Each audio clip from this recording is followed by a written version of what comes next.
तो बच्चों आज हम आपके लिए लेकर के आए हैं केमिकल बॉन्डिंग चैप्टर का नया लेक्चर। और इस लेक्चर में हमें बच्चों क्या पढ़ना है, आ जाओ देखते हैं। इस लेक्चर में हमें पढ़ना है वीबीटी के बारे में। उसी वीबीटी की चर्चा हम कर रहे हैं जो वीबीटी हमने लास्ट क्लास में स्टार्ट किया था। तो हम आज उससे आगे की बात करेंगे। तो सभी बच्चे हैं, कैसे हैं आप लोग, बता दो फटाफट। एकदम बढ़िया, जबरदस्त। चलिए, तो पढ़ाई वढ़ाई कैसे चल रही है? बढ़िया चल रही है बेटा। पढ़ाई रेगुलर करते रहना, रिवीजन करते रहना। इससे पहले के जो 4 लेक्चर है उनको डेली का डेली आपने रिवाइज किया होगा। चारों लेक्चर को अच्छे से पढ़ करके आए होंगे, क्योंकि बेटा आगे की कहानी तभी समझ में आएगी जब हमको पहले की कहानी पता है। भाई रामायण में रावण का युद्ध राम से क्यों हुआ वो कब समझ में आता है? जब हमको उसके पहले की कहानी पता होती है कि भाई सीता का अपहरण हुआ, उसके बाद राम ने रावण से युद्ध किया। तो वो पहले की कहानी पता होगी तो हमको समझ में आएगा कि राम ने रावण के साथ में युद्ध किया, रावण को हराया। लेकिन मान लो सीधा रावण का राम के साथ में युद्ध देखोगे, आप बोलोगे भाई इन दोनों ने युद्ध क्यों किया? तो कहने का मतलब पहले की स्टोरी पता होगी तो हमको क्लाइमेक्स समझ में आएगा, एंड समझ में आएगा। तो आपने अगर वीबीटी को पिछली क्लास में अच्छे से अटेंड कर रखा है, बहुत अच्छी बात है, बल्ले बल्ले। और अगर अटेंड नहीं कर रखा है तो भैया फिर मत बोलना कि समझ में आया नहीं आया।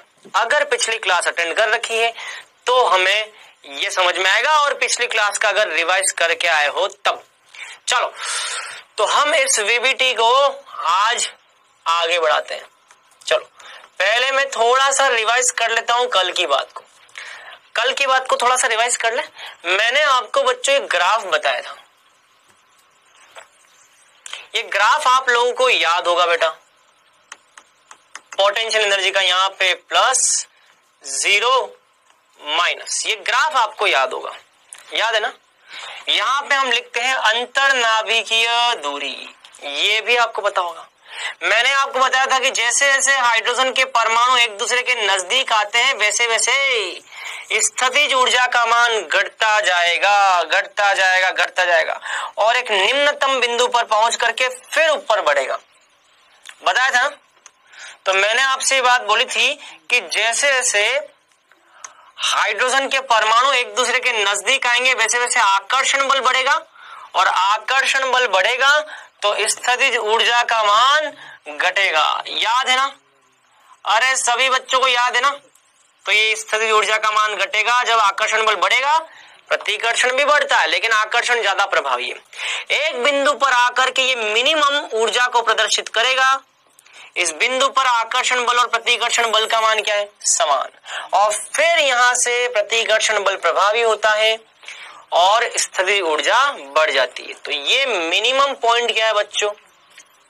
ये मिनिमम वाला जो पॉइंट है, इसी पॉइंट पर क्या होता है बच्चों? बंध का निर्माण। यहां पर स्थितिज ऊर्जा क्या है? न्यूनतम स्थितिज ऊर्जा। स्थितिज ऊर्जा क्या है बच्चों? यहाँ पे न्यूनतम स्थितिज ऊर्जा है। और ये न्यूनतम स्थितिज ऊर्जा वाले बिंदु पर ही किसका निर्माण होता है? बंध का निर्माण होता है। मैंने आपसे ये बात बोली थी, इस पॉइंट पर आकर्षण बल और प्रतिकर्षण बल क्या होता है? समान। इस पॉइंट पर आकर्षण बल और प्रतिकर्षण बल क्या होता है? समान। बताया था।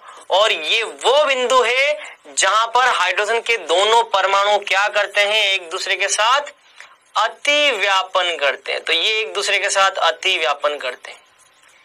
ये अति व्यापन वाला क्षेत्र यही बंध निर्माण करने के लिए उत्तरदायी, अति व्यापन करते हैं यहाँ पे। तो मैंने आपको यहां से बताई थी अति व्यापन की परिभाषा। मैंने क्या बताया था? मैंने आपको बताया था कि परमाणवीय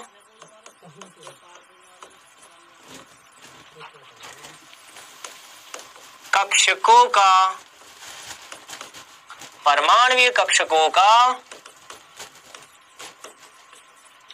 आंशिक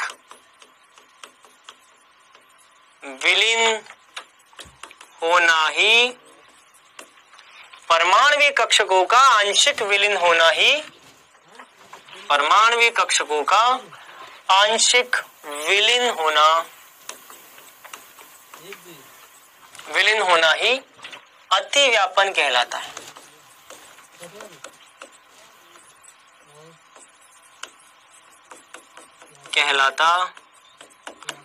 तो ये आपको ध्यान रखना है, जहां पर अतिव्यापन होता है वहीं पर बंध का निर्माण होता है। अब बच्चों अगर हम इस अतिव्यापन के बारे में और थोड़ा डिटेल में जाएं तो अतिव्यापन के दौरान एक बात का ध्यान रखना है, अतिव्यापन के दौरान जितना ज्यादा अतिव्यापन होगा उतना ही बंध मजबूत बनेगा। कल मैंने आपको ये बात बताई थी कि परमाणविक कक्षक, दो परमाणविक कक्षक ऐसे अतिव्यापित, इतना अतिव्यापित कर रहे हैं, और मान लो यही दो परमाणविक कक्षक ज्यादा अतिव्यापित करें, इतना ज्यादा अतिव्यापित करें। यहाँ पे कम अतिव्यापन है, यहाँ पे ज्यादा अतिव्यापन है। अगर परमाणविक कक्षकों का अतिव्यापन ज्यादा होगा तो बंध भी क्या बनेगा, मजबूत। यहाँ पे अतिव्यापन कम है, यहाँ पे अतिव्यापन ज्यादा है, तो यहाँ पे ज्यादा मजबूत बंध बनेगा, यहाँ पे कमजोर बंध बनेगा। तो यहाँ पे अतिव्यापन कम है, कम अतिव्यापन है, तो ये जो एक दूसरे में मर्ज हुआ एरिया है वो अतिव्यापन। यहाँ पे ज्यादा अतिव्यापन है। तो मैंने आपसे कल ये बात बोली थी, यदि अतिव्यापन ज्यादा होगा तो बंध मजबूत बनेगा। अतिव्यापन के दौरान जितना अधिक अतिव्यापन होगा उतना ही बंध मजबूत बनेगा। ठीक है, पहला पॉइंट। अच्छा, अब हम देखेंगे दूसरा पॉइंट जो हमें आज पढ़ना है। चलो, यहां तक की बात तो आपको कल समझ में आ गई थी, यहां तक की बात। चलो, अब बच्चों मुझे एक बात बताओ, आप सभी मुझे एक बात बताएं, बताओगे? अरे मुझे जवाब दोगे? अरे कभी जवाब भी दे दिया करो। चलो यार, मुझे जवाब देना, ठीक है? जवाब दोगे? एक क्वेश्चन पूछूं, जवाब दोगे? पक्का? चलो, एक क्वेश्चन का जवाब देना, ठीक है? चलो, मैं एक बार इसको ढंग से बना लेता हूं, फिर आप मेरे क्वेश्चन का मुझे ढंग से जवाब देना, ठीक है?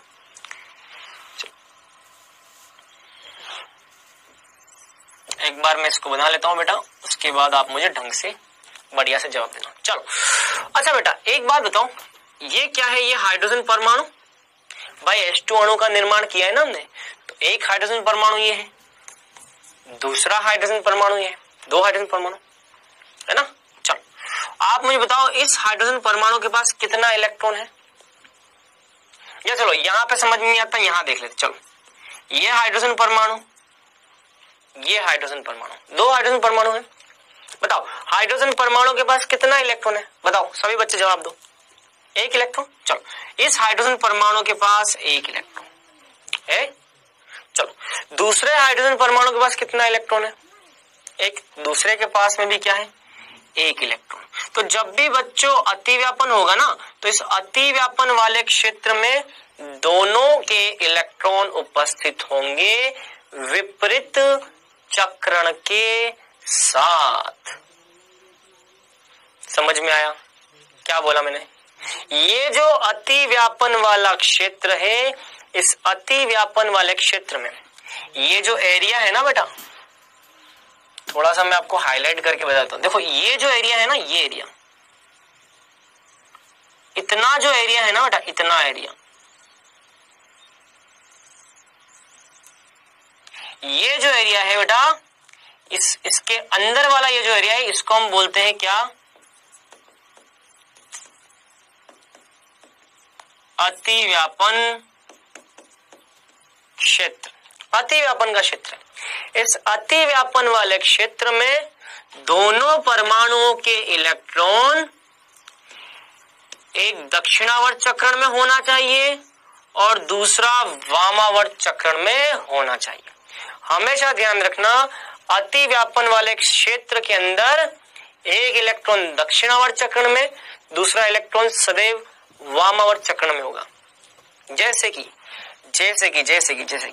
आपने पाउली का नियम पढ़ा है ना बेटा, पाउली का अपवर्जन सिद्धांत पढ़ा है आपने। पाउली का अपवर्जन सिद्धांत क्या है? एक कक्षक के अंदर अधिकतम 2 इलेक्ट्रॉन आते हैं और दोनों इलेक्ट्रॉन जो होंगे वो विपरीत चक्रण के साथ आएंगे। एक दक्षिणावर्त चक्रण में होगा, दूसरा वामावर्त चक्रण में होगा। जब भी 2 इलेक्ट्रॉन एक साथ होंगे तो एक दक्षिणावर्त में, दूसरा वामावर्त में। यहां पर भी अगर 2 इलेक्ट्रॉन है तो एक दक्षिणावर्त चक्रण में आएगा, दूसरा वामावर्त चक्रण में।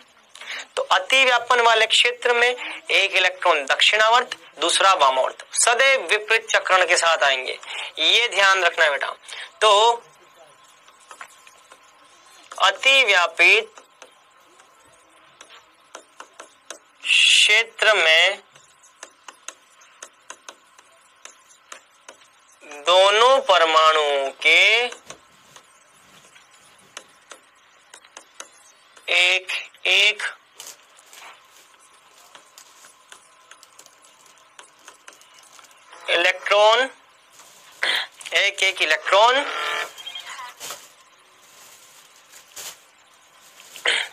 इलेक्ट्रॉन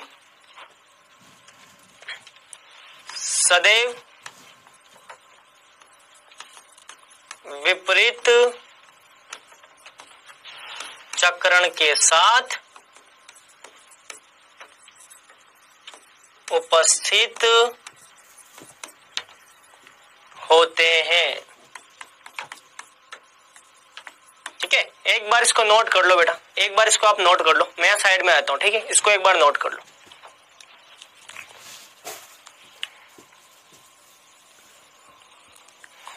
चलो, यहां तक नोट कर लिया होगा आपने। ठीक है, तो अति व्यापन क्षेत्र के दौरान अति व्यापी क्षेत्र में दोनों परमाणुओं के एक इलेक्ट्रॉन सदैव विपरीत चक्रण के साथ उपस्थित होते हैं। मतलब कि एक दक्षिणावर्त है तो दूसरा वामावर्त, ऐसे होंगे। ठीक है, चलो, तो ये ध्यान रखना है बेटा। ठीक है, अब बच्चों ये जो अति व्यापन होता है, अति व्यापन मुख्य रूप से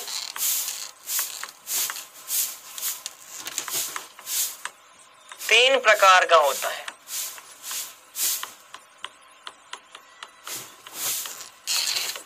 अति व्यापन मुख्य रूप से 3 प्रकार का होता है। ठीक है, पहला इसमें आता है बच्चों धनात्मक अति व्यापन।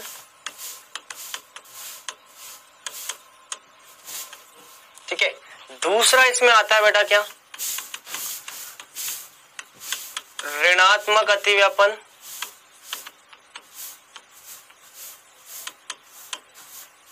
और तीसरा इसमें आता है क्या, शून्य अति व्यापन।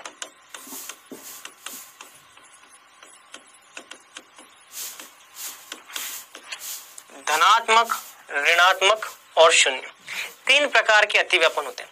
तो बेटा ये जो अति व्यापन है, ये अति व्यापन 3 प्रकार का होता है। एक धनात्मक, दूसरा ऋणात्मक और तीसरा शून्य। यहां तक की बात समझ में आ गई होगी आपको। चलो, तीनों को एक एक करके हम देखते हैं। ठीक है, धनात्मक अति व्यापन क्या होता है, आ जाओ। सबसे पहले हम देखेंगे धनात्मक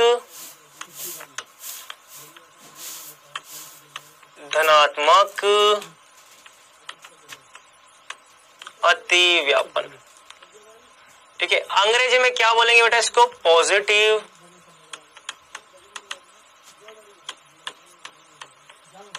ओवरलैपिंग।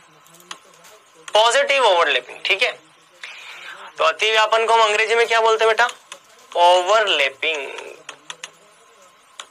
ठीक है, पॉजिटिव ओवरलैपिंग। चलो हम इसकी बात करते हैं, पॉजिटिव ओवरलैपिंग की हम बात करते हैं। ठीक है, चलिए, पॉजिटिव ओवरलैपिंग क्या होता है बच्चों, जब कक्षकों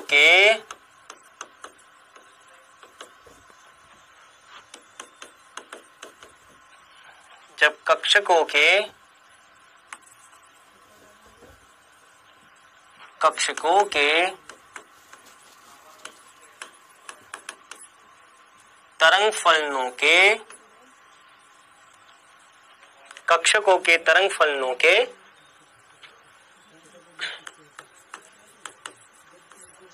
समान चिन्ह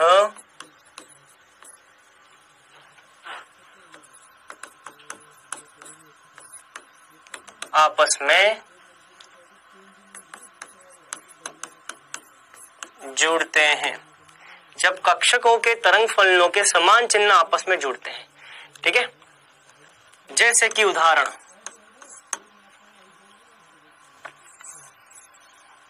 ये एक्स कक्षक और ये दूसरा एक्स कक्षक, ये धनात्मक ये धनात्मक।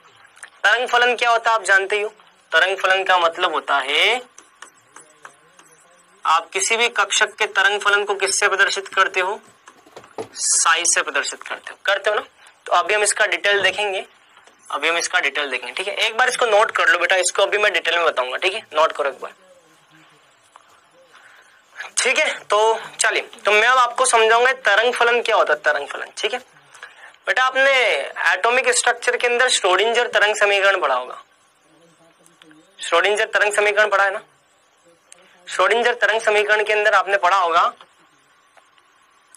तरंग फलन जो होता है किसी भी इलेक्ट्रॉन की तरंग प्रकृति के बारे में व्याख्या करता है।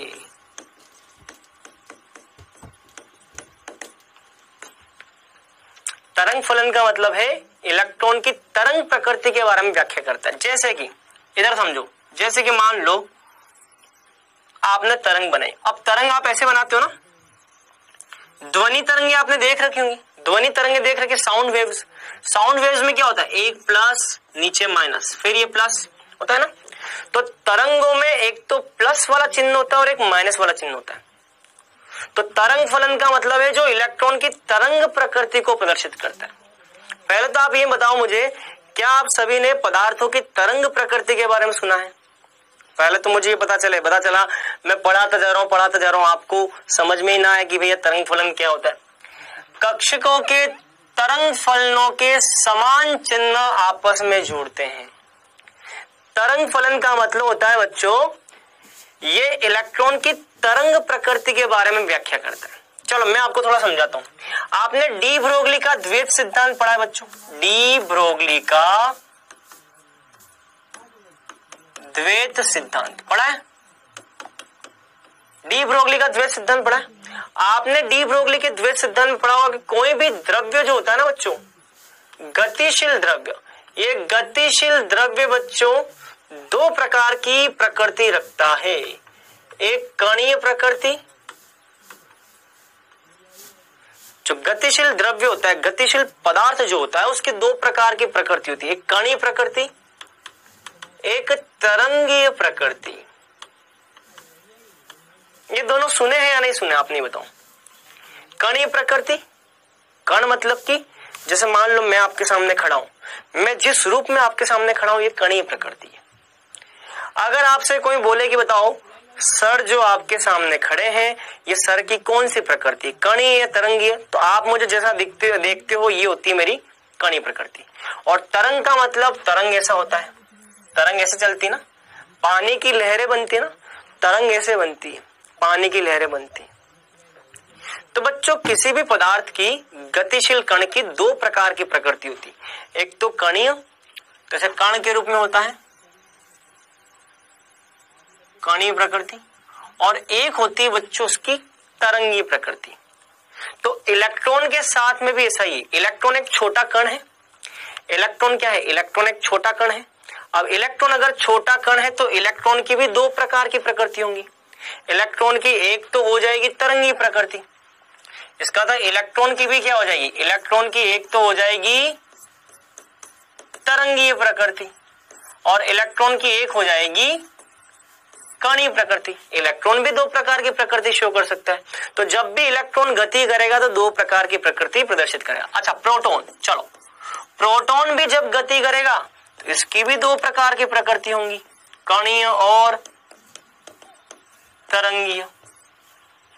कोई मनुष्य जब गति करेगा, इंसान जब गति करेगा तो इसकी भी दो प्रकार की प्रकृति होगी, कणीय और तरंगीय। काणीय नहीं, कणीय। काणीय नहीं है ये, कणीय है ना। जानवर अगर गति करेगा तो जानवर की भी दो प्रकार की प्रकृति होंगी, एक कणीय, दूसरा तरंगीय। तरंग के रूप में भी होता है और कण के रूप में भी होता है। तो बच्चों ध्यान रखना, जब भी कोई पदार्थ गति करता है, पेंसिल, चलो ये पेंसिल, अब पेंसिल को अगर मैं ऐसे ऐसे हिला रहा हूं ना, तो पेंसिल के साथ में भी दो चीजें संलग्न है। एक तो जो ये आपको दिखाई दे रहा है इसकी कणी प्रकृति, और पेंसिल के साथ में उसकी तरंग भी होती है, दिखाई नहीं देती लेकिन होती है। तो पेंसिल की भी दो प्रकार की प्रकृति होती है, कणीय और तरंगीय। जब भी कोई पदार्थ गति करेगा तो उसकी दो प्रकार की प्रकृति होंगी, कणीय और तरंगीय। मान लो प्लेन, एरोप्लेन आता है ना, हेलीकॉप्टर, एरोप्लेन आता है ना। एरोप्लेन जब भी गति करता है, आसमान में उड़ता है, तो इसकी कणीय प्रकृति भी होती है और तरंगी प्रकृति भी होती है। कणीय और तरंगी दोनों प्रकृति होती है। तो किसी भी गतिशील पदार्थ की दो प्रकार की प्रकृति, कणीय और तरंगी।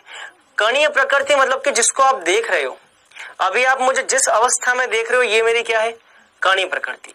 और तरंगी प्रकृति वो जो कि आपको दिखाई नहीं दे रही है लेकिन है जरूर। तो जब मैं गति करता हूं, ऐसे ऐसे गति करूंगा, ये गति कर रहा हूं, ये गति कर रहा हूं, ऐसे गति कर रहा हूं, जब भी मैं गति करता हूं तो मेरे साथ तरंग भी जुड़ी हुई होती है, तो तरंगी प्रकृति भी होती है। तो एक तो होती है कणीय प्रकृति, ऐसे कणनुमा होता है। टेनिस की बॉल होती है, टेनिस की बॉल, तो टेनिस की बॉल क्या है, कणनुमा है, और उसके साथ में ऐसे तरंग भी होती है। तो ये ध्यान रखना। तो बच्चों कोई भी इलेक्ट्रॉन जब गति करता है तो इलेक्ट्रॉन की कणीय प्रकृति होने के साथ साथ उसकी तरंग प्रकृति भी होती है। और तरंग प्रकृति किसके द्वारा प्रदर्शित होती है, तरंग फलन के द्वारा।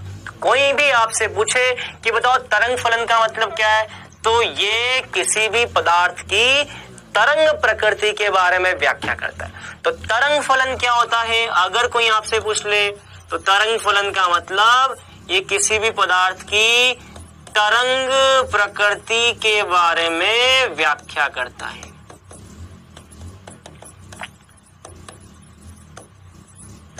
किसी भी पदार्थ की तरंग प्रकृति के बारे में व्याख्या करता है। समझ में आया? मेरे ख्याल से अब आपको समझ में आ गया होगा कि तरंग फलन का मतलब क्या है और तरंग प्रकृति का मतलब क्या है। यहां तक की बात क्लियर? तो बच्चों ऐसा होता है कि जो भी तरंग होती है, अब मैं आगे बढ़ रहा हूं। अरे यहां तक की बात क्लियर? ये सब कुछ आप कहां पढ़ते हो, ये आप पढ़ते हो, इन सब के बारे में आप कहां स्टडी करते हो बेटा, परमाणु संरचना में।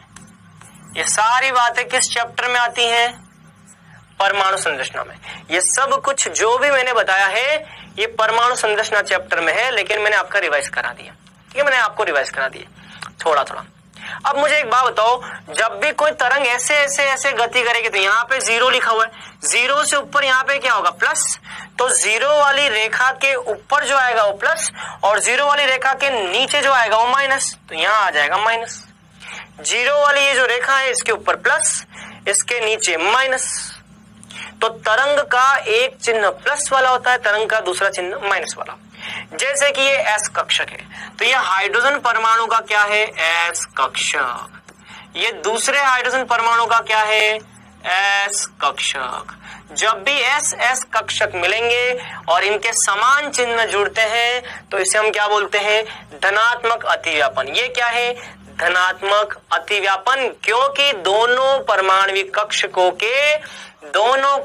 के जो तरंग फलन है उसके समान चिन्ह आपस में जुड़ते हैं, इनके समान चिन्ह आपस में जुड़ते हैं। चलो अब दूसरी बात करते हैं। जैसे कि मान लो मैंने ये लिखा, ये क्या है, पी कक्षक।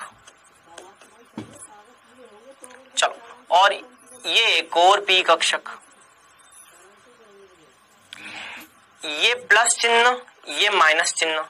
इस पी कक्षक का प्लस चिन्ह माइनस चिन्ह। जब दोनों पी कक्षकों के प्लस प्लस चिन्ह समान समान चिन्ह आपस में जुड़ते हैं, समान चिन्ह जब आपस में जुड़ते हैं तो इसको हम क्या बोलते हैं? धनात्मक अतिव्यापन। क्या बोलते हैं? धनात्मक। समान समान चिन्ह जुड़ने चाहिए। मान लो ऐसे जुड़ा, या मान लो ऐसे ना जुड़ करके मान लो इस तरीके का हो गया कुछ,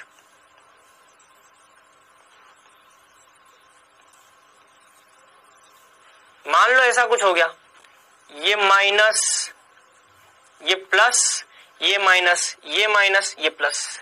अगर यहाँ पे आप देखें तो यहाँ पे भी समान समान चिन्ह जुड़ रहे हैं, यहाँ पर भी समान चिन्हों का जोड़ हो रहा है, समान चिन्ह आपस में जुड़ रहे हैं, और यहाँ पर भी समान चिन्ह आपस में जुड़ रहे हैं। जब भी समान चिन्हों का मिलन होगा, जब भी समान चिन्हों का मिलन होगा तो इसे क्या बोलेंगे? धनात्मक अतिव्यापन। क्या बोलेंगे बेटा? धनात्मक अतिव्यापन। समझ में आया? यहां तक की बात क्लियर? चलो अब बात करते हैं बेटा आगे की। अच्छा, मान लो दो पी कक्षक ऐसे मिल जाए तो, मान लो दो पी कक्षक ऐसे मिलते हैं तो खड़े खड़े, मान लो ये प्लस ये माइनस, और इस दूसरे कक्षक का ये प्लस ये माइनस, समान चिन्ह जब भी मिलेंगे तो इसको हम क्या बोलेंगे? धनात्मक अतिव्यापन। क्या बोलेंगे? धनात्मक अतिव्यापन। समान समान चिन्ह मिलेंगे, धनात्मक अतिव्यापन। समान समान चिन्ह मिलेंगे, धनात्मक अतिव्यापन। समान समान चिन्ह मिलेंगे, धनात्मक अतिव्यापन। समान समान चिन्ह मिलेंगे, धनात्मक अतिव्यापन।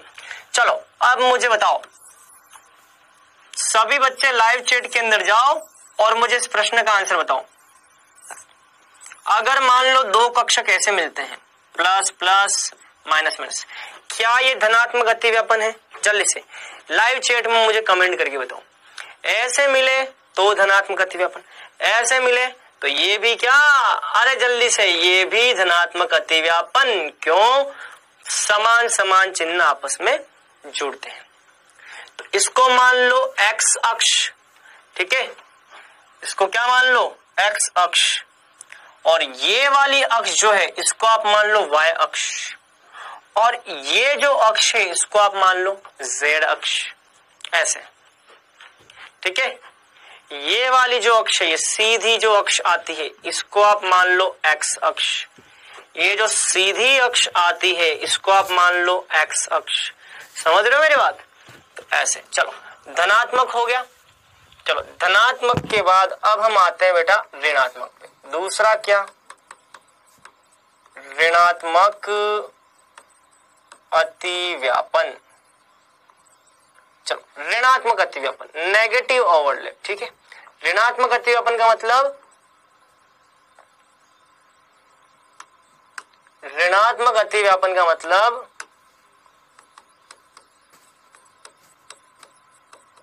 जब परमाणुीय कक्षकों के विपरीत चिन्ह, जब परमाणुीय कक्षकों के तरंग फलनों के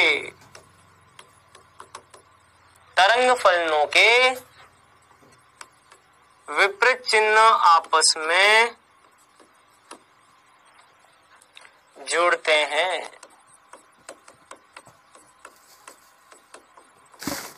तब क्या होता है?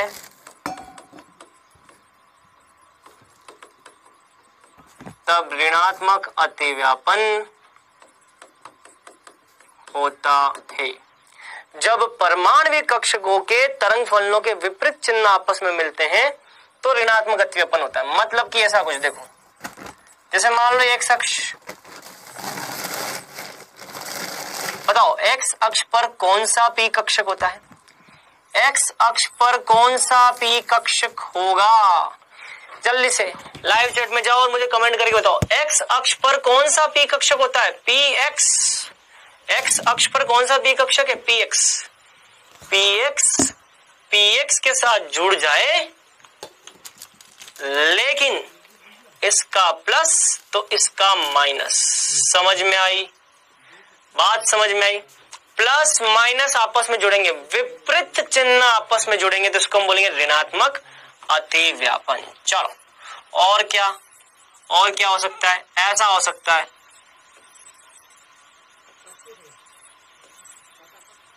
इसका प्लस इसका माइनस माइनस प्लस, विपरीत चिन्ह आपस में जुड़ जाए तो ऋणात्मक अतिव्यापन। समझ रहे हो ना मेरी बात? जब भी आपको विपरीत चिन्ह आपस में जुड़ते हुए दिख जाए, इसका प्लस इसका माइनस, इसका माइनस इसका plus, plus minus minus plus, विपरीत चिन्ह आपस में जुड़े तो उसको हम क्या बोलते हैं, ऋणात्मक अतिव्यापन। विपरीत चिन्ह के आपस में जुड़ने पर अतिव्यापन कौन सा होता है, ऋणात्मक। विपरीत चिन्ह के आपस में जुड़ने पर अतिव्यापन कौन सा, ऋणात्मक। एक तीसरा होता है बेटा शून्य अतिव्यापन। कौन सा, शून्य अतिव्यापन। यहां तक की बात समझ में आई? अरे यहां तक की बात समझ में आ रही तो लाइव चैट में मुझे थम्स अप दिखाओ। ऋणात्मक अतिव्यापन क्या, विपरीत चिन्ह आपस में मिले। समझ में आ रहा है पक्का? अरे थम्स अप तो दिखा दो यार फटाफट प्लीज। थम्स अप दिखाने में कोई पैसे थोड़ी नहीं लगते भाई। ऋणात्मक चिन्ह क्या, विपरीत चिन्ह, विपरीत चिन्ह, विपरीत चिन्ह। चलो धनात्मक क्या, समान चिन्ह, समान चिन्ह, समान चिन्ह, समान चिन्ह, समान चिन्ह। समझ में आ रहा है? चलो शून्य अतिव्यापन क्या होता है? शून्य अतिव्यापन का मतलब होता है जब एक परमाणुवीय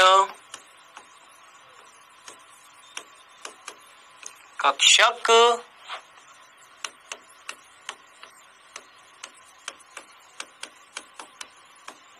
दूसरे परमाणुवीय कक्षक के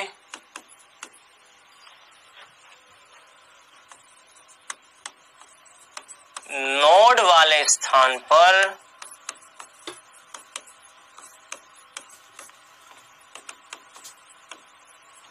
अतिव्यापन करता है। चलो अब इसका क्या मतलब है, ठीक है? क्या लिखा, एक परमाणुविक कक्षक दूसरे परमाणुविक कक्षक के नोड वाले स्थान पर। नोड का मतलब क्या होता है, आ जाओ। पहली बात तो नोड का मतलब होता है जहां इलेक्ट्रॉन घनत्व अनुपस्थित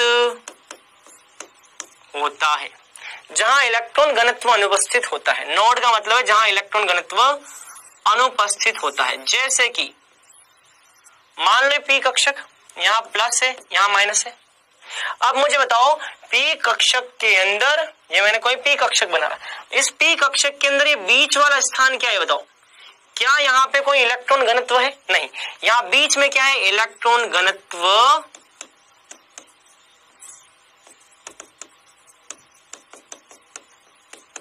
अनुपस्थित है। यहाँ इलेक्ट्रॉन घनत्व अनुपस्थित है, मतलब कि ये वाली जो जगह है इसको हम क्या बोलते हैं, नोड बोलते हैं। क्या बोलते हैं, नोड, NODE। तो नोड का मतलब जहां पे इलेक्ट्रॉन घनत्व नहीं होता। देखो यहाँ पे इलेक्ट्रॉन घनत्व है, यहाँ है, यहाँ है, यहाँ है, यहाँ, इन सब जगह पे, यहाँ सब जगह इलेक्ट्रॉन प्रेजेंट है, सब जगह इलेक्ट्रॉन होने की संभावना है। यहाँ पे भी इलेक्ट्रॉन होने की संभावना है, लेकिन इन दोनों के बीच में यहाँ पे इलेक्ट्रॉन नहीं। ये क्या, नोड। ठीक है, ऐसे समझो। जैसे मान लो मैंने बनाया डी कक्षक, मान लो मैंने बना दिया कोई डी कक्षक, जैसे मान लो मैंने ये बना दिया। चलो ऐसे ऐसे समझो, X Y, D X Y कक्षक देख रखा है ना आपने? डी एक्स वाई कक्षक देख रखा है ना?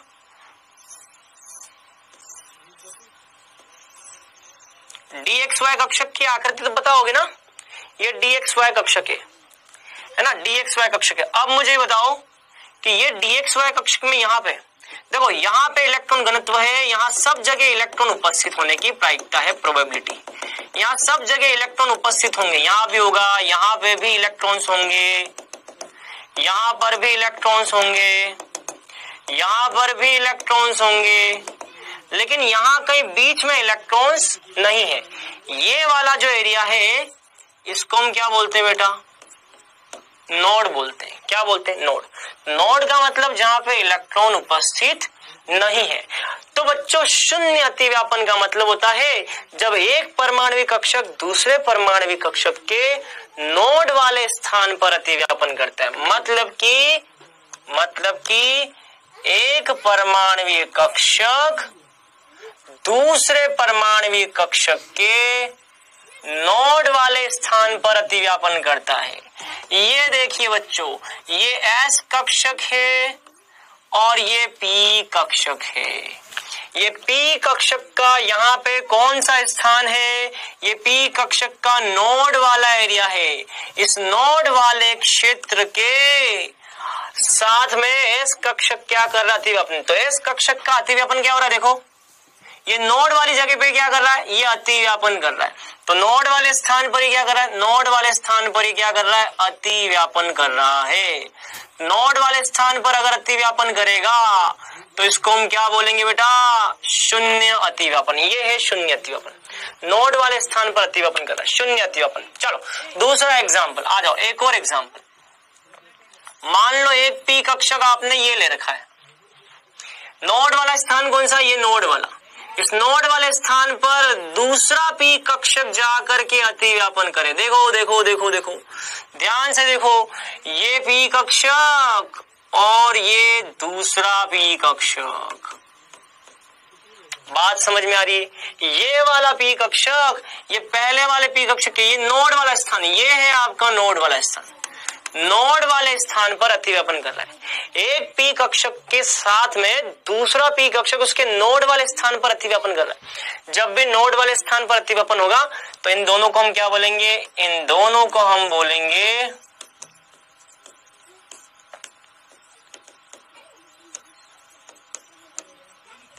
शून्य अतिव्यापन। क्या बोलेंगे? शून्य अतिव्यापन बोलेंगे। तो शून्य अतिव्यापन हो गया, ऋणात्मक हो गया,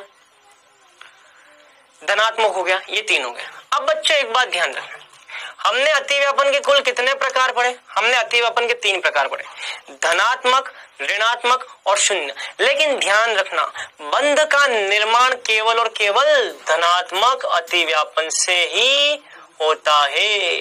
बंध का निर्माण सदैव धनात्मक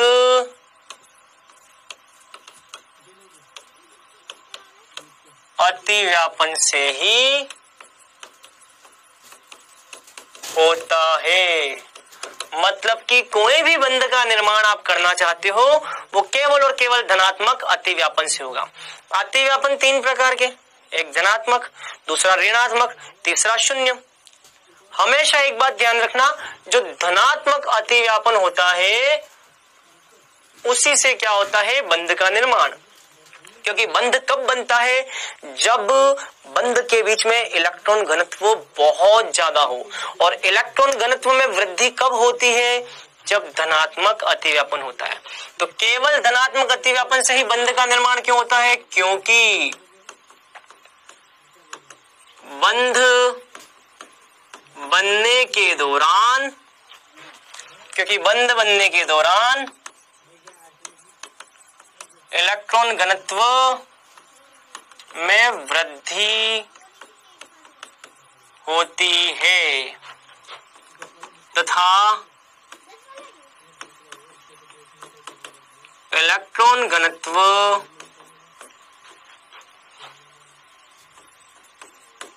बढ़ाने के लिए धनात्मक अतिव्यापन होना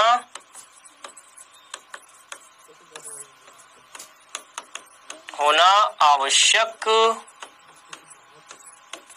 है। ठीक है, धनात्मक अतिव्यापन होना आवश्यक है। अब बच्चों ये जो धनात्मक अतिव्यापन ना, इस धनात्मक अतिव्यापन से 2 प्रकार के बंध बनते हैं। मैंने आपसे बोला ना कि कोई भी बंध बनाना हो तो उसके लिए आपको केवल और केवल धनात्मक अतिव्यापन देखना होगा। लेकिन ये जो धनात्मक अतिव्यापन है इससे 2 प्रकार के बंध बनते हैं। एक आपने सुना होगा सिग्मा बंध और एक आपने सुना होगा पाई बंध। तो धनात्मक अतिव्यापन से बच्चों दो प्रकार के बंधों का निर्माण होता है, एक सिग्मा और दूसरा पाई। हमेशा एक बात ध्यान रखें, अतिव्यापन हमेशा धनात्मक वाला ही बंध का निर्माण करेगा। चाहे आप सिग्मा बंध बनाना चाहते हो, चाहे आप पाई बंध का निर्माण करना चाहते हो, बंध कोई सा भी हो धनात्मक अतिव्यापन से ही बनाना है। क्लियर यहां तक की बात? चलो तो अब हम बात करेंगे सिग्मा और पाई की। मैं फिर से पूरा का पूरा एक बार मैं रिवाइज कर देता हूं। मैंने आपको ये बताया था इस पूरे वीबीटी के अंदर, इसको मैं थोड़ा सा रिवाइज कर देता हूं। चलो सभी बच्चे यहां ध्यान दें, वीबीटी को हम थोड़ा सा रिवाइज कर लेते हैं। चलो वीबीटी का थोड़ा सा रिवीजन कर लेते हैं, फिर मैं इस पे आऊंगा। देखो वीबीटी में सबसे पहले मैंने आपको क्या बताया कि बंध का निर्माण करने के लिए किस कॉन्सेप्ट का यूज करेंगे बेटा। यहाँ पे हम बंध का निर्माण किस कॉन्सेप्ट से होता है बेटा? अतिव्यापन से। वीबीटी में हमने क्या पढ़ा? बंध का निर्माण किससे होता है? अतिव्यापन से। मानते हो ना? आपका जैसे जैसे कॉन्सेप्ट क्लियर होता जाए मुझे थम्स अप दिखाते जाओ। ये बताओ क्या वीबीटी में मैंने बताया था बंध का निर्माण अतिव्यापन द्वारा प्रदर्शित करेंगे? मानते हो? चलो फिर अतिव्यापन क्या होता है, तो इसके बारे में मैंने क्या बताया था? अतिव्यापन का मतलब होता है कक्षकों का आंशिक विलीन। क्या ये मैंने आपको बताया था? जल्दी से लाइव चैट में यस और नो लिख के बताओ। अतिव्यापन का मतलब कक्षकों का आंशिक विलीन होना। क्या मैंने आपको ये बताया था?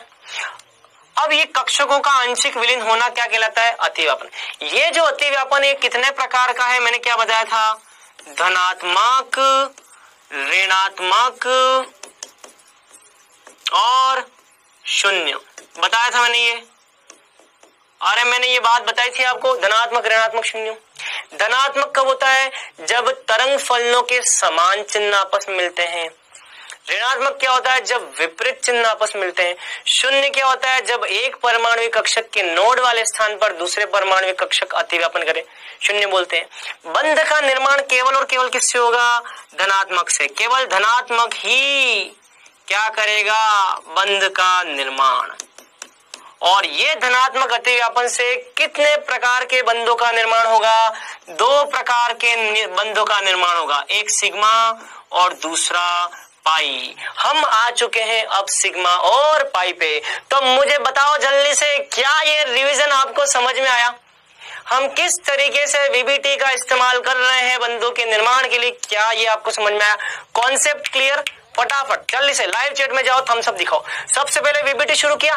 वीबीटी में हमने बोला कि बंधों का निर्माण हम किससे बताएंगे? अतिव्यापन से। अतिव्यापन क्या होता है? कक्षकों का आंशिक विलीन। अब ये अतिव्यापन है कितने प्रकार का है? धनात्मक, ऋणात्मक, शून्य। बंधों का निर्माण केवल किससे होता है? धनात्मक से। अब ये बंध कितने प्रकार के? सिग्मा और पाई। बस पिक्चर खत्म। अब हम आ चुके हैं सिग्मा और पाई बंध पे। तो अब हम यहाँ पे पहला लिखेंगे सिग्मा बंध। क्या बच्चों? सिग्मा बंध। ठीक है चलो। अच्छा सिग्मा बंध क्या होता है बेटा? ठीक है चलो देखो, सिग्मा बंध का मतलब ये होता है, समझो ऐसे समझो कि ये कोई पी कक्षक है। पी कक्षक ऐसे पाली होती है ना, डंबल होता है ना। मान लो पी कक्षक का ये डंबल है और ये दूसरे पी कक्षक का डंबल है। मान लो इन दोनों के मुख से मुख मिल जाते हैं, इन दोनों के सिर से सिर मिल जाते हैं। यदि दो परमाणु कक्षकों के सिर से सिर मिलते हैं, पीपी कक्षकों के सिर से सिर मिलते हैं, तो ये क्या होता है बच्चों? ये होता है सिग्मा बंध का निर्माण। जब अतिव्यापन ऐसे होगा ना, लेटे लेटे अतिव्यापन होगा ना, तो इसको हम क्या बोलेंगे? क्या बोलेंगे? इसको हम बोलेंगे सिग्मा बंध का निर्माण।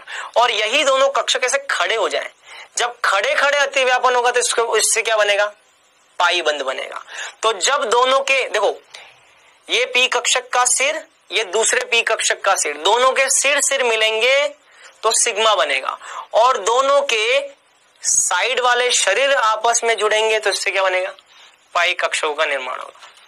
तो ध्यान रखना, जब भी अक्ष के अनुदिश ऐसे कक्षकों का मिलना होगा, हेड टू हेड ओवरलैप होगा, तो इसको हम क्या बोलेंगे? सिग्मा बंध। सिग्मा बंध का दूसरा नाम क्या है? Head to head overlap. ठीक है, क्या होता है बेटा इसमें?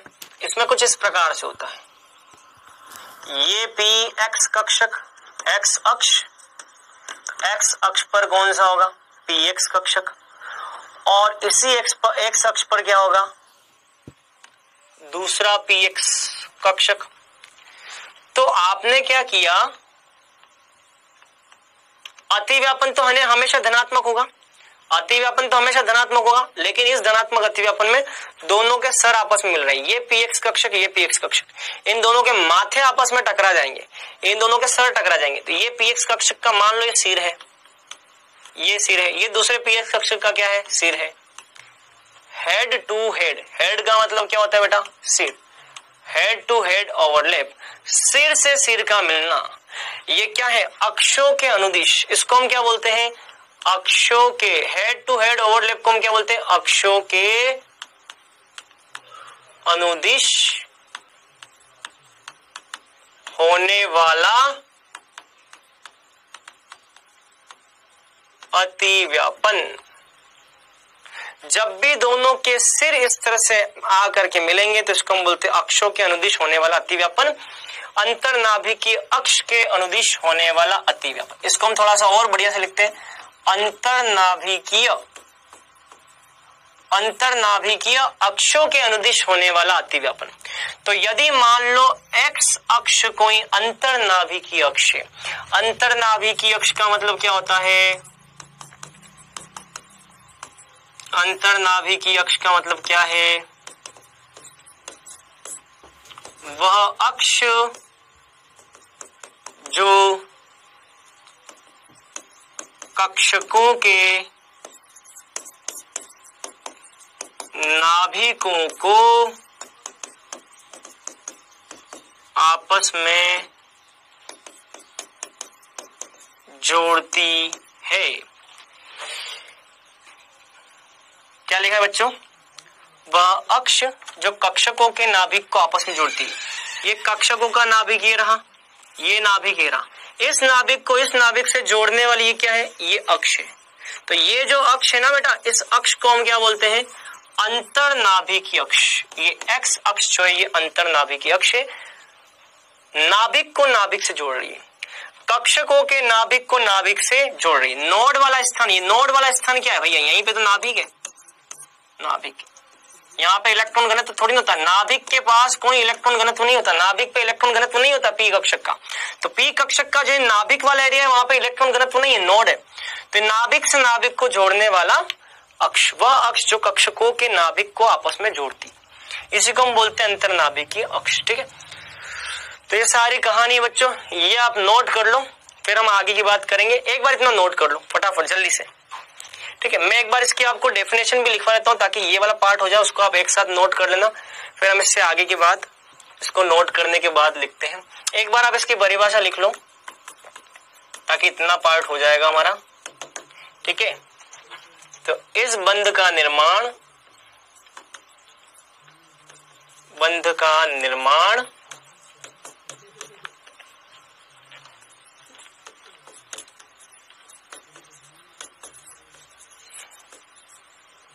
अंतरनाभिकीय अक्ष के अनुदिश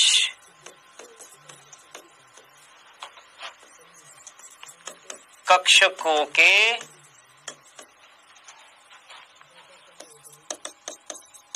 आपस में अतिव्यापन से होता है, ठीक है। सिग्मा बंध का निर्माण किससे होता है, इस बंध का निर्माण अंतरनाभिकीय अक्ष के अनुदिश, अंतरनाभिकीय अक्ष दोनों के नाभिकों के मिलाने वाली ये अक्ष है, इस नाभिकीय अक्ष के अनुदिश कक्षकों के मिलने से होता है। इस अनुदिश कक्षकों के आपस में अतिव्यापन से होता है। तो बच्चों ये है सिग्मा बंध, यहाँ पे बनता है, बस अब कुछ नहीं। अब यहाँ पे आप कुछ नहीं करोगे, ये जो दोनों परमाणु कक्षक हैं, इन दोनों परमाणु कक्षकों को आपस में अतिव्यापित कर दो। दोनों परमाणु कक्षक, इसका प्लस माइनस माइनस, बस यहाँ जो बनेगा अतिव्यापन से, इसको ही हम क्या बोलते हैं बेटा, सिग्मा बंध बोलते हैं। तो बस इन दोनों के सर आपस में हेड मिलेंगे तो ये बन जाएगा सिग्मा बंध, ठीक है। इसको नोट कर लो, इसके मैं आपको और भी बहुत सारे एग्जाम्पल बताऊंगा, एक बार इसको नोट कर लो। चलिए तो यहां तक आपने नोट कर लिया होगा। चलो अब कुछ और एग्जाम्पल भी देखते हैं बेटा, इसमें आ जाओ। तो मान लीजिए आपको ये एग्जाम्पल दिया गया, जैसे कि ये क्या है, एस कक्षक, और दूसरा यहां पे भी क्या है, एस कक्षक। ठीक है, तो जब भी एस एस कक्षक अंतर्नाभिकीय अक्ष के अनुदिश अतिव्यापन करते हैं, अब देखो दोनों में अतिव्यापन हो गया, ये दोनों में अतिव्यापन हो रहा है। तो एस कक्षक अंतर्नाभिकीय अक्ष के अनुदिश अतिव्यापन करते, तो अंतर्नाभिकीय अक्ष के अनुदिश बताया था ना मैंने आपको, तो एक एस कक्षक यहां से आएगा, दूसरा यहां से आएगा, दोनों अंतर्नाभिकीय अक्ष के अनुदिश अतिव्यापन कर रहे हैं। तो ये अतिव्यापन से क्या बनता है, सिग्मा बंध बनता है। तो यहाँ पे एक बात गौर करना बच्चों, यहाँ पे पीपी कक्षक के अतिव्यापन से क्या बन रहा है, सिग्मा बंध बन रहा है। यहाँ पे एसएस कक्षक के अतिव्यापन से क्या बन रहा है, सिग्मा बंध बन रहा है। मतलब कि आप ये बोल सकते हैं कि अतिव्यापन में पीपी अतिव्यापन भी हो सकता है। तो ये जो हमने देखा, ये कौन सा अतिव्यापन है, पीपी अतिव्यापन। कौन सा अतिव्यापन है बेटा, पीपी अतिव्यापन। अच्छा, इस वाले अतिव्यापन को क्या बोलते हैं हम, इसको हम बोलते हैं एस एस अतिव्यापन। ठीक है, तो एस एस अतिव्यापन से भी सिग्मा बंध बन सकता है। अच्छा, और इसमें क्या, इसमें ऐसा भी हो सकता है, ये पीएक्स कक्षक, और हो सकता है पीएक्स के साथ में, हो सकता है पीएक्स के साथ में एस कक्षक का अतिव्यापन हो जाए। ये एस कक्षक, पीएक्स कक्षक, तो इस अतिव्यापन को हम क्या बोलते हैं बेटा, यहां जो सिग्मा बंध बनेगा, ये सिग्मा बंध जिस अतिव्यापन से बनता है, इसको हम बोलते हैं एस पी अतिव्यापन। मतलब कि सिग्मा बंध कई तरीके से बन सकता है। पीपी अतिव्यापन से बन सकता है, देखो पी और पी में अतिव्यापन हुआ, तो पी अतिव्यापन से सिग्मा बंध बन सकता है। एस एस अतिव्यापन से सिग्मा बंध बन सकता है, एस एस अतिव्यापन से बन सकता है, और एस पी इनमें अतिव्यापन से भी सिग्मा बंध बन सकता है। मतलब कि सिग्मा बंध किसी भी प्रकार से इनमें से बन सकता है, ये तीनों ही सिग्मा बंध बना सकते हैं। ठीक है, तो अंतर्नाभिकीय अक्ष के अनुदिश शब्द बहुत केयरफुली ध्यान से बेटा यूज करें इसको। ठीक है, तो यहाँ पे ये जो वर्ड है ना, ये बहुत ज्यादा इंपॉर्टेंट है। अंतर्नाभिकीय अक्ष, ये ध्यान रखना बेटा, अंतर्नाभिकीय अक्ष के अनुदिश, अंतर्नाभिकीय अक्ष के अनुदिश जब भी अतिव्यापन होगा उसे हम क्या बोलेंगे, सिग्मा बंध। अंतर्नाभिकीय अक्ष मतलब कि एक दूसरे के सर से सर मिलते हैं, दोनों के हेड से हेड मिलते हैं, सर से सर जब मिलेंगे तो क्या होगा, सिग्मा बंध बनेगा। चलो ये हो गया। अब आते हैं बच्चों पाई बंध पे। चलिए अब आते हैं किस पर, पाई बंध पे। अब हम दूसरा देखो, सिग्मा हो गया, हाँ सिग्मा हो गया, सिग्मा के बाद दूसरा हम देखेंगे पाई बंध।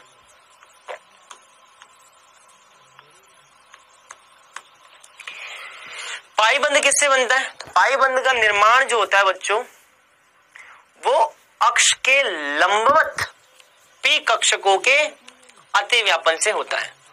तो सिग्मा बंध बन गया। अब पाई बंध देखते हैं। देखो पाई बंध कैसे बनेगा, देखो मैंने आपको अभी थोड़ी देर पहले क्या बताया था, मैंने आपको थोड़ी देर पहले बताया था कि ये दोनों पी कक्षक हैं, ये वाला पी कक्षक, ये वाला पी कक्षक, दोनों पी कक्षक ऐसे आएंगे तो इनके अतिव्यापन से क्या बनेगा, इनके अतिव्यापन से पाई बंध का निर्माण होगा। तो पाई बंध ऐसे जब मिलेंगे, जब पूरा का पूरा शरीर एक दूसरे के साथ में से जुड़ जाएगा तब क्या बनेगा, पाई बंध।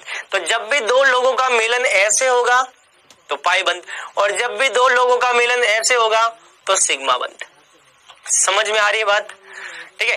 तो भैया ये रही आपकी अंतर्नाभिकीय अक्ष, ये है अंतर्नाभिकीय अक्ष, नाभिकों को मिलाने वाली अक्ष अंतर्नाभिकीय अक्ष, पी कक्षक या कोई भी कक्षक जो है उनके नाभिकों को मिलाने वाली अक्ष।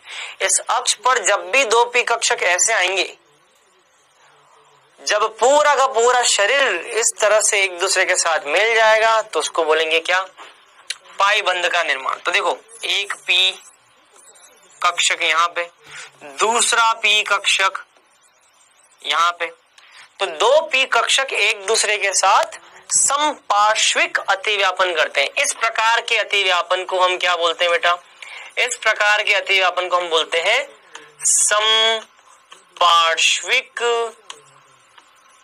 अतिव्यापन। ठीक है, मान लो ये पी वाई कक्षक है तो ये भी हो जाएगा पी वाई कक्षक। तो एक्स अक्ष के लंबवत तल में, एक्स अक्ष के लंबवत ये अतिव्यापित होते हैं। ठीक है, तो जब भी पी वाई ऐसे साइड बाय साइड समपार्श्विक अतिव्यापन करेंगे, इसको हम अंग्रेजी में बोलते हैं side by side overlapping, side by side overlapping. तो जब भी कक्षकों की साइड बाय साइड ओवरलैपिंग होगी तो उसे हम क्या उससे क्या बनता है बेटा, उससे पाई बंध का निर्माण होता है। तो जब भी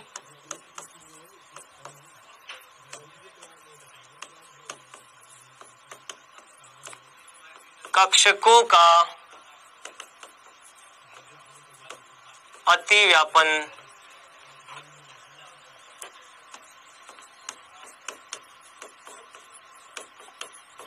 अंतर्नाभिकीय अक्ष पर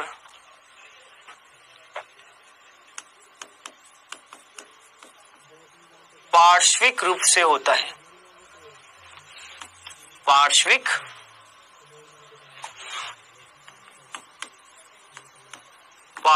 रूप से होता है।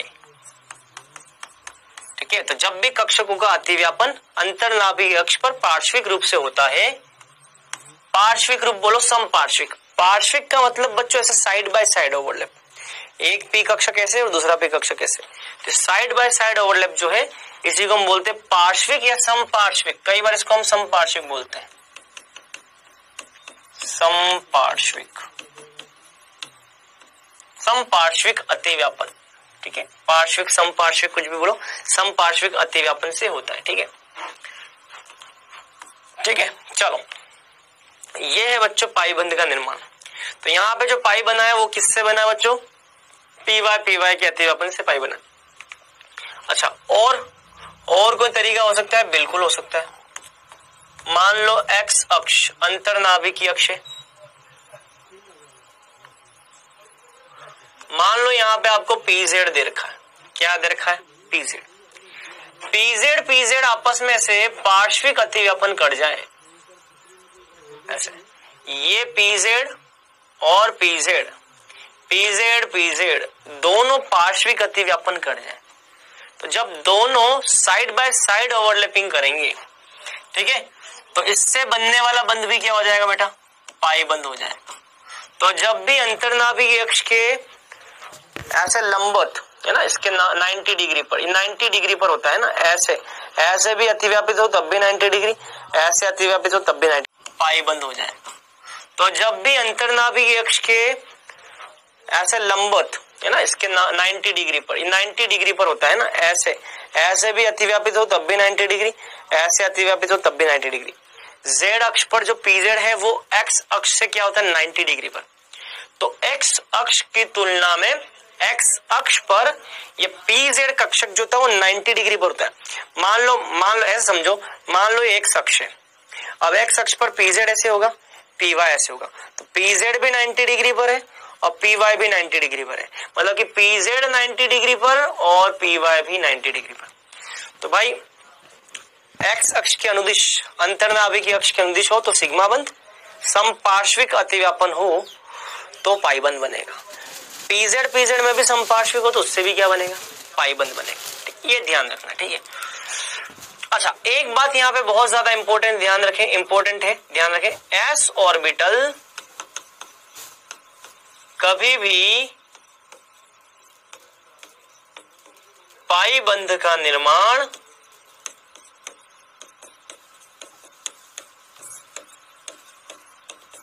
नहीं करता। एस ऑर्बिटल कभी भी पाई बंध का निर्माण नहीं करता बेटा, ये ध्यान रखना है। तो बच्चों ओवरलैपिंग चाहे पॉजिटिव हो, ओवरलैपिंग चाहे नेगेटिव हो, ओवरलैपिंग चाहे जीरो वाली हो, हमेशा बॉन्ड का फॉर्मेशन जो होगा, बंध का जो निर्माण होगा वो किससे होगा? धनात्मक ओवरलैप से ही होगा, धनात्मक अतिव्यापन से ही होगा। और धनात्मक अतिव्यापन से जो बंध के निर्माण होंगे वो दो प्रकार के हमको पढ़ने, एक सिग्मा और दूसरा पाई। क्लियर? एक डेल्टा बंध भी होता है बेटा, अगर किसी ने सुना हो तो। बच्चों एक बंध डेल्टा बंध भी होता है, किसी ने सुना है डेल्टा बंध के बारे में? एक सिग्मा होता है, एक पाई होता है और एक डेल्टा भी होता है। तो डेल्टा क्या होता है वो मैं आपको बताऊंगा, बेफिक्र रहिए समय आने पर, ठीक है। तो एक डेल्टा बंध भी होता है। तो सिग्मा हो चाहे पाई हो चाहे डेल्टा बंध हो, तीनों ही कक्षकों के धनात्मक अतिव्यापन से बनने वाले बंध हैं। क्लियर? तो ये ध्यान रखना आपको। ओके चलिए, तो यहां तक की बात हो गई। चलिए ये हो गया, ठीक है। अभी मैं बताऊंगा आपको डेल्टा बंध कैसे बनता है, ये भी बताऊंगा, है ना। डोंट वरी, इसके बारे में भी चर्चा करेंगे हम, ये भी आएगा, डेल्टा बंध भी आएगा, ठीक है, डोंट वरी। चलिए अब बच्चों हम ये देखते हैं कि सिग्मा और पाई में से ज्यादा मजबूत कौन है। सिग्मा बंध और पाई बंध में से ज्यादा मजबूत कौन है? सिग्मा बंध पाई बंध की तुलना में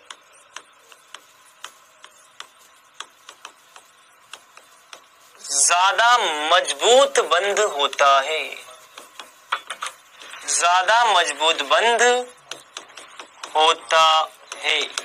सिग्मा बंध जो है वो पाई बंध की तुलना में बच्चों ज्यादा मजबूत होता है। क्यों?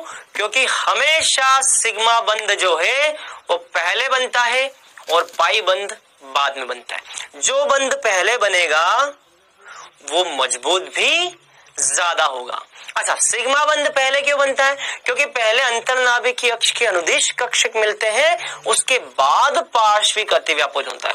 तो सिग्मा बंध पाई बंध की तुलना में ज्यादा मजबूत बंध है, क्योंकि सिग्मा बंध का निर्माण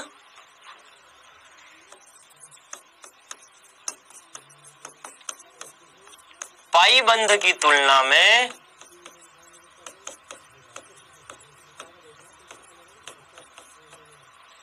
पहले होता है, पाई बंध की तुलना में पहले होता है।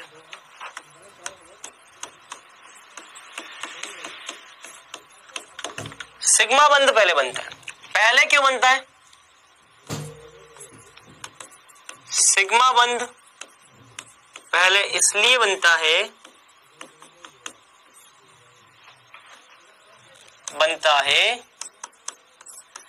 क्योंकि सिग्मा बंध पहले इसलिए बनता है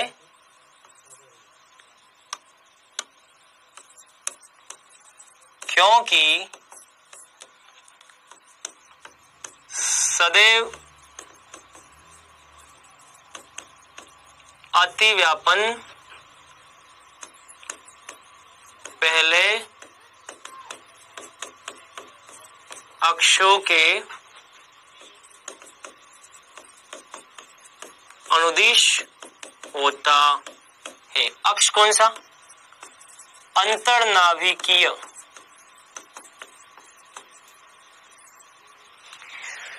अंतरनाभिकीय अक्ष के अनुदिश होता है। तो भैया एक बात ध्यान रखना, सिग्मा बंध पाई बंध से ज्यादा मजबूत है।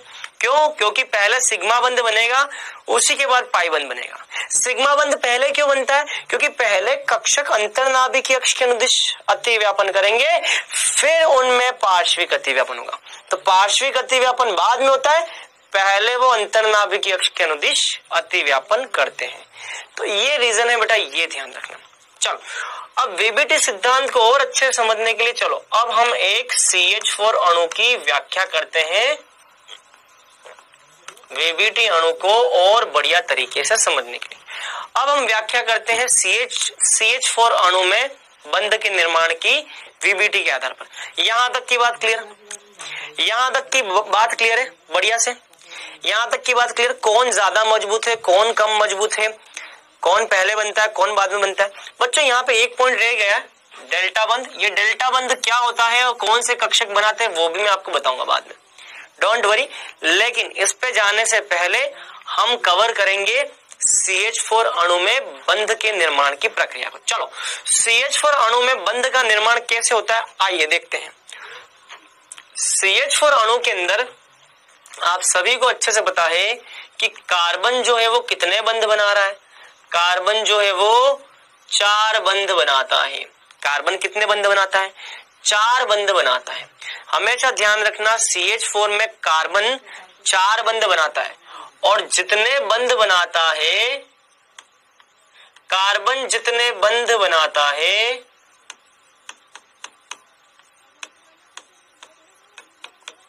उतने ही उसके पास अयुग्मित इलेक्ट्रॉन बंध निर्माण से पहले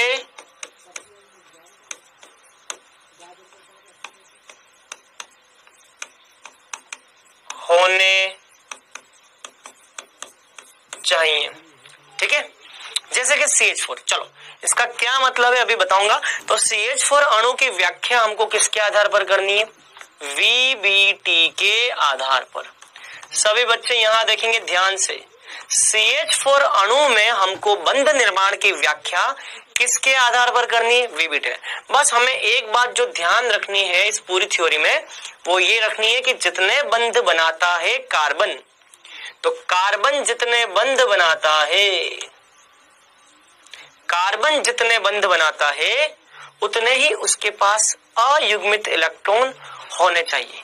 या आप ये बोल सकते हो कि कोई भी परमाणु जितने बंध बनाता है, कोई भी परमाणु जितने बंध बनाता है उसके पास उतने ही अयुग्मित इलेक्ट्रॉन होने चाहिए। अयुग्मित इलेक्ट्रॉन समझते हो बेटा? अयुग्मित इलेक्ट्रॉन का मतलब होता है ये, अगर किसी कक्षक में एक इलेक्ट्रॉन है तो इसको हम क्या बोलते हैं? अयुग्मित इलेक्ट्रॉन। और किसी कक्षक में 2 इलेक्ट्रॉन है तो इसको हम क्या बोलते हैं? युग्मित इलेक्ट्रॉन। तो ध्यान रहे, जब भी कोई परमाणु बंध का निर्माण करेगा तो उसके पास जितने बंध बनाने उतने ही अयुग्मित इलेक्ट्रॉन होने चाहिए। मान लो कार्बन 1 2 3 4 बंध बना रहा है तो कार्बन के पास 4 अयुग्मित इलेक्ट्रॉन होने चाहिए। जैसे कि ये हाइड्रोजन, ये अकेला हाइड्रोजन कितने बंध बना रहा है? अकेला हाइड्रोजन 1 बंध बना रहा है। तो अगर अकेला हाइड्रोजन 1 बंध बना रहा है तो हाइड्रोजन के पास 1 अयुग्मित इलेक्ट्रॉन होना चाहिए। परमाणु जितने बंध बनाएगा उतने ही उसके पास अयुग्मित इलेक्ट्रॉन होने चाहिए, ये आपको ध्यान रखना। चलो अब हम शुरुआत करते हैं, आ जाओ। तो कार्बन का विन्यास क्या होता है? कार्बन का विन्यास होता है 1s2 2s2 2p2, ऐसा कुछ विन्यास है। अगर बात करूं इसके विन्यास में बाहरी कोश के ये 2 इलेक्ट्रॉन की, तो ये 2 इलेक्ट्रॉन ऐसे हैं, और इन 2 इलेक्ट्रॉन की तो ये 2 इलेक्ट्रॉन कैसे हैं? 1 2 1 2 2 इलेक्ट्रॉन ऐसे।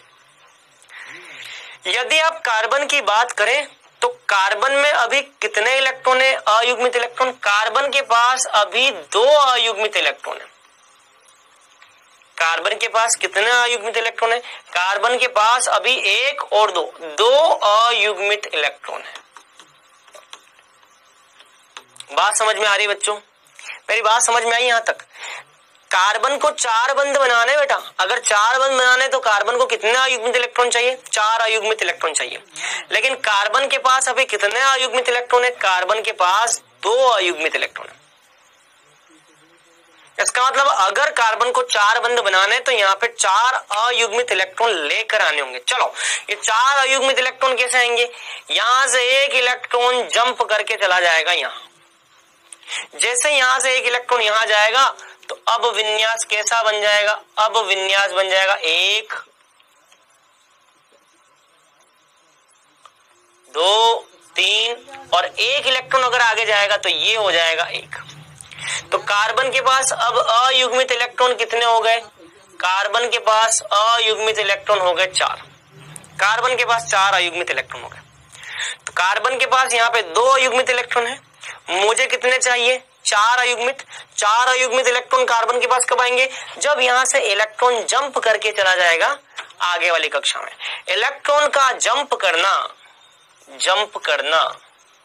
इलेक्ट्रॉन जंप करके आगे की कक्षा में जाएगा, तो ये जो विन्यास प्राप्त होगा इसको हम बोलते हैं कार्बन की उत्तेजित अवस्था का विन्यास। तो कार्बन की उत्तेजित अवस्था का विन्यास हो जाएगा ऐसा, तो 1s2, 2s में 1 इलेक्ट्रॉन और 2p में 1 2 3 इलेक्ट्रॉन, 2p में 3 इलेक्ट्रॉन। तो जैसे ही कार्बन का 1 इलेक्ट्रॉन 2s से यहां आगे चला गया तो 2p में हो जाएंगे 3 और 2s में रह जाएगा 1, अंदर तो 1s2 ही। हमेशा बंध निर्माण के दौरान बाहरी कक्षा के इलेक्ट्रॉन ही भाग लेते हैं, बाहरी कक्षा के जो कक्षक है उनके इलेक्ट्रॉन ही भाग लेते हैं। तो 4 अयुग्मित इलेक्ट्रॉन हो गए, ये हो गए 4 अयुग्मित इलेक्ट्रॉन। चलो इसका मतलब कार्बन के पास कितने अयुग्मित इलेक्ट्रॉन, कार्बन के पास 4 अयुग्मित इलेक्ट्रॉन। कार्बन के पास 1 अयुग्मित इलेक्ट्रॉन किसमें है, s में। कार्बन के पास 1 अयुग्मित इलेक्ट्रॉन 2s में है। कार्बन के पास 3 अयुग्मित इलेक्ट्रॉन किसमें है, 2p1, ये 2p1, ये 2p1 है ना ऐसा। ये x है, ये y है, ये z है। चलो यहाँ पे 1 अयुग्मित इलेक्ट्रॉन, यहाँ पे 1, यहाँ पे 1 और यहाँ पे 1। क्लियर। चलो ये है सारे अयुग्मित इलेक्ट्रॉन। अब बताओ, अब हाइड्रोजन कितने हमारे पास, 1 2 3 4 हाइड्रोजन है। हाइड्रोजन के पास कौन सा कक्षक होता है बेटा, हाइड्रोजन के पास होता है s कक्षक। हाइड्रोजन के पास होता है 1s1, दूसरे हाइड्रोजन के पास होगा 1s1, तीसरे हाइड्रोजन के पास होगा 1s1, चौथे हाइड्रोजन के पास होगा 1s1। एक इलेक्ट्रॉन, एक इलेक्ट्रॉन, एक इलेक्ट्रॉन, एक इलेक्ट्रॉन। तो अब क्या होगा बच्चों, s के बीच में, इनके बीच में क्या हो जाएगा, अति व्यापन हो जाएगा। s के बीच में, इनके बीच में क्या हो जाएगा, अति व्यापन हो जाएगा। मतलब sp के बीच में, sp के बीच में अति व्यापन हो जाएगा और sp के बीच में यहाँ अति व्यापन हो जाएगा।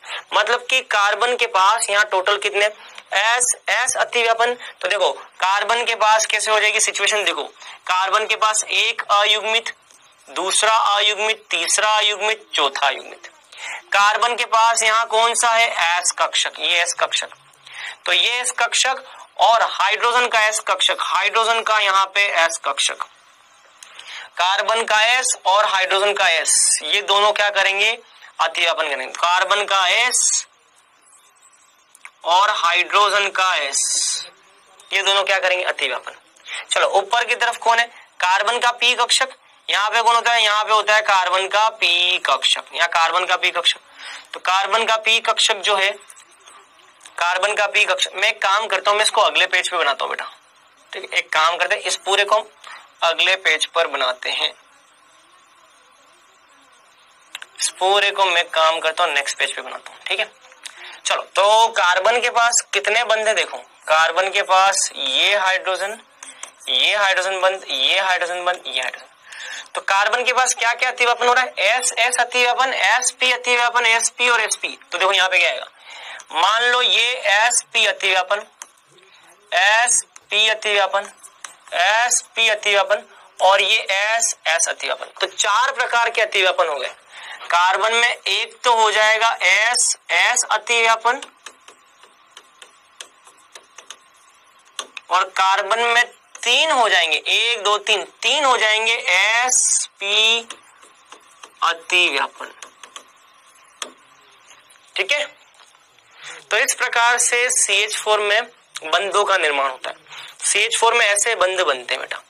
तो पहले S अतिव्यापन, फिर sp अतिव्यापन, फिर sp अतिव्यापन, sp अतिव्यापन। तो इस तरीके से आप बंधों का निर्माण कर सकते हैं। ये बन गया CH4 के अंदर VBT के आधार पर बंधों की व्याख्या ऐसे हो जाएगी। ठीक है, तो ये बेटा ध्यान रखनी। अच्छा, अगर आपसे बोला जाए कि बताओ इन सभी के अंदर इस पूरे बंधों के अंदर आपसे बोला जाए कि बताओ कितने प्रकार के अतिव्यापन आपको दिखाई दे रहे हैं, तो आप क्या बोलोगे? 2 प्रकार के अतिव्यापन है। यहाँ पे कितने प्रकार के अतिव्यापन आपको दिखाई दे रहे हैं? 2 प्रकार के अतिव्यापन। पहला एस एस अतिव्यापन और दूसरा एस पी अतिव्यापन। कुल अतिव्यापन कितने हैं? कुल अतिव्यापन है यहाँ पर 1 और 3 4, कुल अतिव्यापन 4 है, लेकिन अतिव्यापन के प्रकार कितने? एक एसएस प्रकार का और दूसरा एसपी प्रकार का। तो इस तरह से हम CH4 के अंदर वीबीटी की बात करते हैं। तो बच्चों ये पूरा वीबीटी है जो कि आपको ध्यान रखना है, ठीक है। सिग्मा बंध क्या होता है, पाई बंध क्या होता है, ये सब। डेल्टा बंध अभी बाकी है। डेल्टा बंध को आप बेफिक्र रहिए, मैं नेक्स्ट क्लास में बताऊंगा। उससे पहले हम आते हैं क्विज पर। क्विज देखते हैं। चलिए क्वेश्चन नंबर फर्स्ट, बंध के निर्माण के दौरान बताइए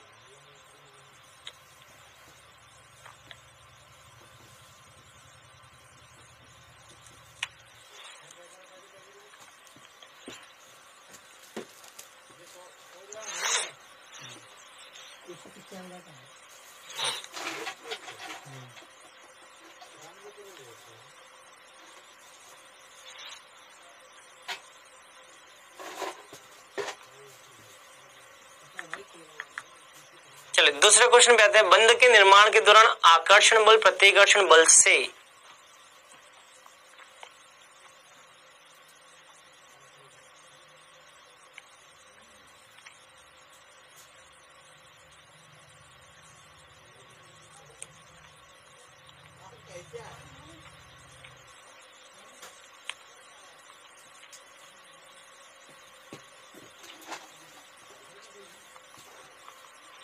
चलिए पहले क्वेश्चन पे आते हैं। बंध के निर्माण के दौरान, भाई बंध बनेगा तो ऊर्जा निकलेगी या अवशोषित होगी? सीधी सी बात है। बंध बनता है तो क्या होता है? ऊर्जा उत्सर्जित होती है। देखो देखो देखो देखो, बंध का निर्माण, जब भी बंध का निर्माण होता है, देखो ऊर्जा में कमी आई। ऊर्जा में कमी क्यों आई? क्योंकि ऊर्जा का क्या हुआ? एक बात बताओ, मेरे शरीर में 50 जूल ऊर्जा है, मैंने कुछ कार्य किया, शरीर से कुछ ऊर्जा बाहर निकली, तो ऊर्जा शरीर से बाहर निकली तो मेरे शरीर की ऊर्जा कम हो जाएगी। तो ऊर्जा कम क्यों हुई? क्योंकि शरीर से ऊर्जा निकल गई। तो यहाँ पे ऊर्जा कम क्यों हो रही है? क्योंकि अणुओं के बनने के दौरान ऊर्जा उत्सर्जित होती है। तो बंध के निर्माण के दौरान बच्चों ध्यान रखना, ऊर्जा सदैव उत्सर्जित होती है। ऊर्जा उत्सर्जित होती है, ये ध्यान रखना। बंध के निर्माण के दौरान आकर्षण बल प्रतिकर्षण बल से समान होता है बेटा, ठीक है, ये आपको बताइए। तो आज हमने क्या पढ़ा बेटा? आज हमने वीबीटी पढ़ा। मुझे पूरी उम्मीद है आपको वीबीटी में बहुत मजा आया होगा और वीबीटी अब आपके लिए हलवा हो गया। तो मैंने आपको बताया कि वीबीटी के अंदर आपको ध्यान रखना है, ये बंधों की व्याख्या किसके आधार पर करती है? अतिव्यापन के आधार पर। अतिव्यापन के कितने प्रकार है? धनात्मक, ऋणात्मक, शून्य। अच्छा, जो भी बंध बनेगा, चाहे सिग्मा बंध बने चाहे पाई बंध, हमेशा कौन से अतिव्यापन से बनेगा? धनात्मक से। धनात्मक से जो बनने वाले बंध है वो कितने प्रकार के? 2 प्रकार के, एक सिग्मा बंध, दूसरा पाई बंध। सिग्मा बंध कब बनता है? अक्षों के अनुदिश कक्षकों के अतिव्यापन से। पाई बंध कब बनता है? अंतरनाभिक अक्ष के लंबवत, या आप बोल सकते हो समपार्श्विक अतिव्यापन से पाई बंध बनता है। दोनों में से मजबूत कौन होता है? सिग्मा बंध ज्यादा मजबूत होता है, क्योंकि उसका निर्माण पहले होता है। क्यों? क्योंकि पहले कक्षक अंतरनाभिक अक्ष के अनुदिश मिलते हैं, इसीलिए वो पहले बनता है, ठीक है। ये सारी, और फिर हमने लास्ट में क्या पढ़ा? CH4 अणु का निर्माण, उसमें बंध किस प्रकार से होते हैं, इसको वीबीटी के आधार पर, अतिव्यापन के आधार पर पढ़ा। इसमें हमने पढ़ा कि इसमें कितने प्रकार के अतिव्यापन है? SS और दूसरा SP प्रकार के। SS प्रकार का अतिव्यापन कितना? 1, और SP प्रकार के अतिव्यापन कितने हैं? 3। समझ में? अच्छा एक बात और, CH4 के अंदर बच्चों ये चारों बंध जो होते हैं ना, ये चारों, SP के अतिव्यापन से कौन सा बना बेटा? सिग्मा बंध बना, है ना। इससे कौन सा बना? ये भी कौन सा? सिग्मा बंध, ये भी सिग्मा और ये भी सिग्मा। 4 सिग्मा बंध, क्योंकि मैंने आपको बताया था एस एस अतिव्यापन से सिग्मा, एस पी से सिग्मा, एस पी जेड से, एस पी एक्स से, एक्स पी एस वाई से, इन सब से सिग्मा बनता है। एस कक्षक कभी भी पाई बंध का निर्माण नहीं करता, एस कक्षक से पाई बंध नहीं बनता। इसका मतलब यहाँ पे जितने भी बंध हैं वो सारे कौन से सिग्मा, क्योंकि यहाँ पे एस सम्मिलित है, यहाँ पे एस सम्मिलित है, यहाँ पे एस शामिल है, यहाँ पे एस शामिल है, सब जगह एस कक्षक शामिल हैं। अगर एस कक्षक सब में सम्मिलित है तो कभी भी यहाँ हम पाई बंध के बारे में चर्चा नहीं करेंगे। चलो, तो ये सारी बातें हो गई। तो ये बच्चों यहाँ पे रिवीजन भी करवा दिया मैंने आपको, पैनल पे आपको होमवर्क मिल जाएगा।